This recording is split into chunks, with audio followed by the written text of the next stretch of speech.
des conseils pour les jeunes entrepreneurs, pour vous qui débutez ou qui avez l'intention de passer entrepreneur, de devenir entrepreneur.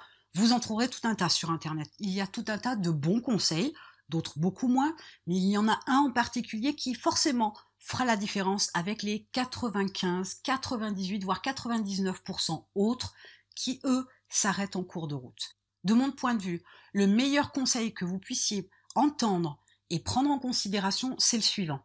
Il y a 3 choses importantes pour ce bon conseil. Ça regroupe une globalité de choses à prendre en ligne de compte qui concerne une caractéristique, une action, une démarche que vous devez avoir.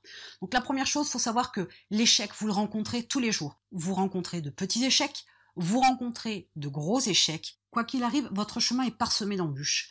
Il y a forcément des problèmes, il y a forcément des échecs, il y a forcément des blocages, il y a forcément des murs qui, à un moment donné, vous obligent soit à vous arrêter et à défoncer le mur, soit à le contourner. Donc, quoi qu'il arrive, les échecs, prenez en considération que c'est bénéfique pour vous.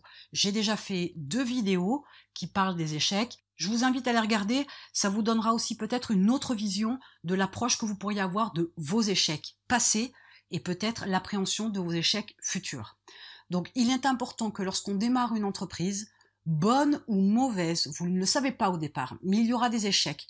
Donc, il faut partir du principe que ces échecs-là, ils se produisent quoi qu'il arrive et que vous allez en rencontrer. Donc, il ne faut pas non plus être sur une peur qui vous tétanise, qui vous fait rester à l'arrêt parce que quoi qu'il arrive, de toute façon, il y en aura.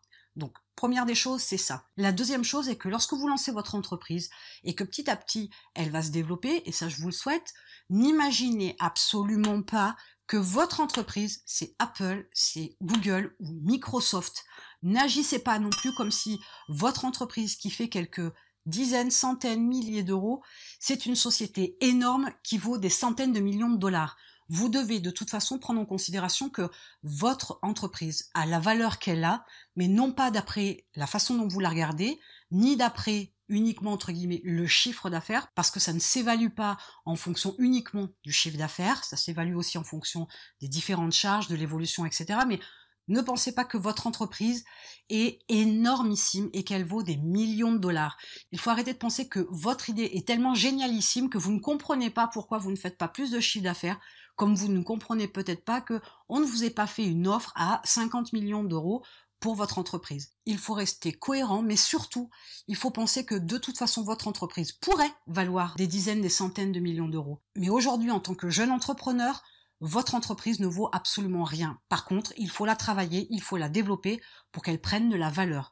Mais arrêtez de penser que votre idée est extraordinaire, que votre entreprise est génialissime, parce que ce n'est absolument pas le cas, mais par contre, ça peut le devenir. Enfin, quand on débute dans l'entrepreneuriat, on part du principe que la première entreprise qu'on crée est quelque chose de génial. On pense que c'est avec celle-là qu'on va cartonner. On pense que c'est avec celle-là qu'on va faire énormément d'argent. On pense que c'est avec celle-là qu'on va révolutionner le monde. Sauf qu'il faut partir du principe que votre idée, il y a tout un tas de personnes qui l'ont eue. Il y en a qui l'ont mis en œuvre, d'autres qui n'ont fait qu'y penser. Mais l'idée n'est pas nouvelle en elle-même. C'est votre personnalité, votre façon de faire les choses, votre façon d'amener les choses, votre manière de vendre qui va faire une certaine différence. C'est aussi dans la qualité du produit, dans la qualité des services. Il y a tout un tas de paramètres qui vont faire que votre entreprise a une spécificité, elle se démarque, elle est différente et quelque part c'est parce qu'elle vous ressemble, parce que c'est vous qui êtes à la base de la création de cette entreprise. Cependant, cette première entreprise n'est pas forcément celle qui vous rendra riche, n'est peut-être même pas celle qui va se développer suffisamment pour que vous puissiez en vivre. Ne restez pas sur cet échec-là. Partez aussi du principe que cette première idée, c'est une première idée, mais ce n'est pas la seule. Vous êtes jeune entrepreneur, vous débutez, vous allez grandir, vous améliorer, vous peaufiner, vous allez aussi trouver d'autres idées. Et peut-être que la première n'est pas la bonne, et peut-être que la deuxième ne sera pas la bonne, peut-être que même la quatrième, la 10e ne sera pas la bonne.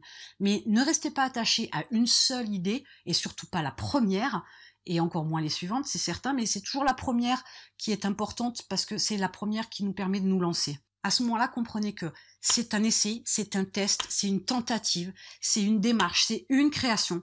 Mais chaque création ne suit pas son rythme comme elle le devrait. C'est-à-dire que normalement, elle devrait grandir, mûrir, devenir entre guillemets adulte, atteindre une certaine maturité et peut-être s'améliorer avec le temps ou peut-être tout simplement mourir.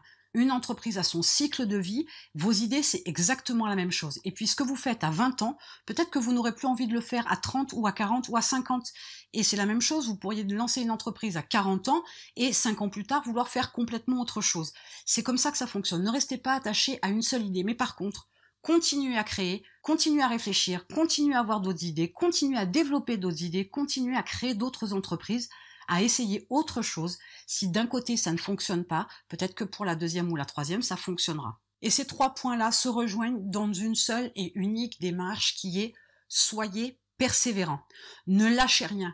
Continuez. Même si je vous disais qu'il ne faut pas focaliser sur une idée, il faut quand même que lorsque vous démarriez une entreprise, il faut quand même aller jusqu'au bout.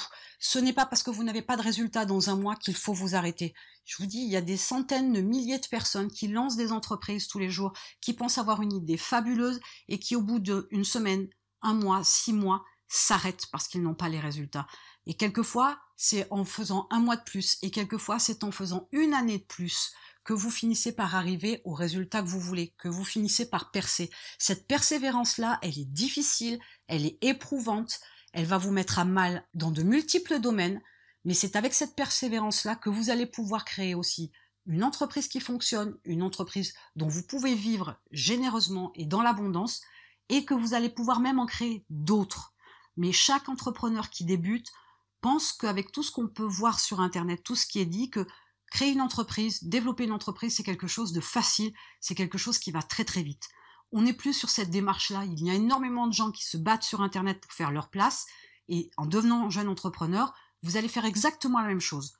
Donc il faut être persévérant, et pour pouvoir écraser vos concurrents qui démarrent aussi une entreprise en même temps que vous, il faut être dans la durée, il faut être dans la persévérance, il ne faut rien lâcher, et il faut continuer jusqu'à ce que ça finisse par arriver, autrement dit, jusqu'à ce que votre entreprise finisse par décoller. Alors armez-vous de patience, armez-vous de persévérance, lancez-vous et surtout ne lâchez rien quoi qu'il arrive. Et en attendant, je vous retrouve de l'autre côté.